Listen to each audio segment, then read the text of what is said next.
Hello, this is Will Schreier. Here again, working on a continuation of the table that we did. The client wanted a bench as well, so they decided on a 5-foot wide bench. Same type of oak that was used on the table, so everything matched. I'll end up staining it and putting a coat of polycrylic on it.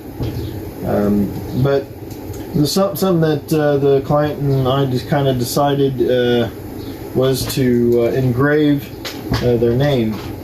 So that's what we're going to do right here. Is I kind of rough cutted the ends. I got to still square off the ends here, but right now I want to get it and put it in the CNC machine and get the last name engraved today, and then I'll straighten everything up, get the ends cut. I got pretty big split at the end here, so I'm going to end up putting a couple bow ties in this end so it doesn't get any worse, so the client won't have any more issues with it. So we'll show that too, kind of like how I did the bow ties on the table, but this time I'm going to end up putting the bow ties on top so you can see it. On the table I put them underneath so they couldn't see it. They weren't really interested in bow ties, but I think it really tie things together on this bench very well. So anyway, so we're going to basically I made up a I just got some foam insulator, just some insulation as a mock-up of the physical size of the word, or I mean the last name, so I kind of knew how it would look, the size, and where it would be on the bench. When I engrave this, I'm going to engrave it about 3/8 of an inch down into the wood, and then with a 1/4 inch bit. And after that, I'm going to come in and fill it in with the epoxy. Well, actually, after I engrave it, I'll probably work on the bow ties, get those done, and then come in and I'm going to have to put some epoxy, fill in all these cracks, all these knots to stabilize the wood. I'll come in and finish filling in this split so it's nice and solid. I'm going to try to color the epoxy with like an aqua color to match the table,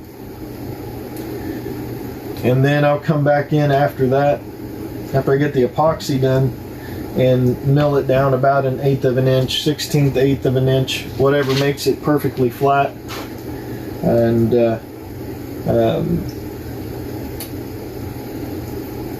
that would probably work very well. Come in, do some sanding, then I'll stain it with the same stain but I started with the water base stain because of the epoxy.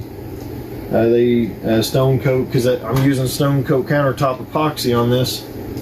On the table they suggested water-based stains, so that's what I stuck with. And yeah, the bottom of it, I'll probably come back in too, after I get the top done. I'll come back in and I'll fill in the bottom as well.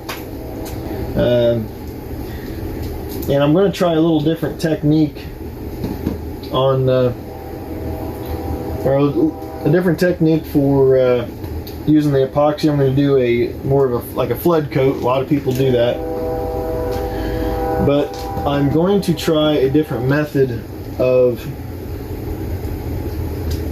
well, you'll see. I've never seen anybody do what I'm thinking about doing, and there may be a good reason why, but I'm thinking it will be quicker, easier, cheaper.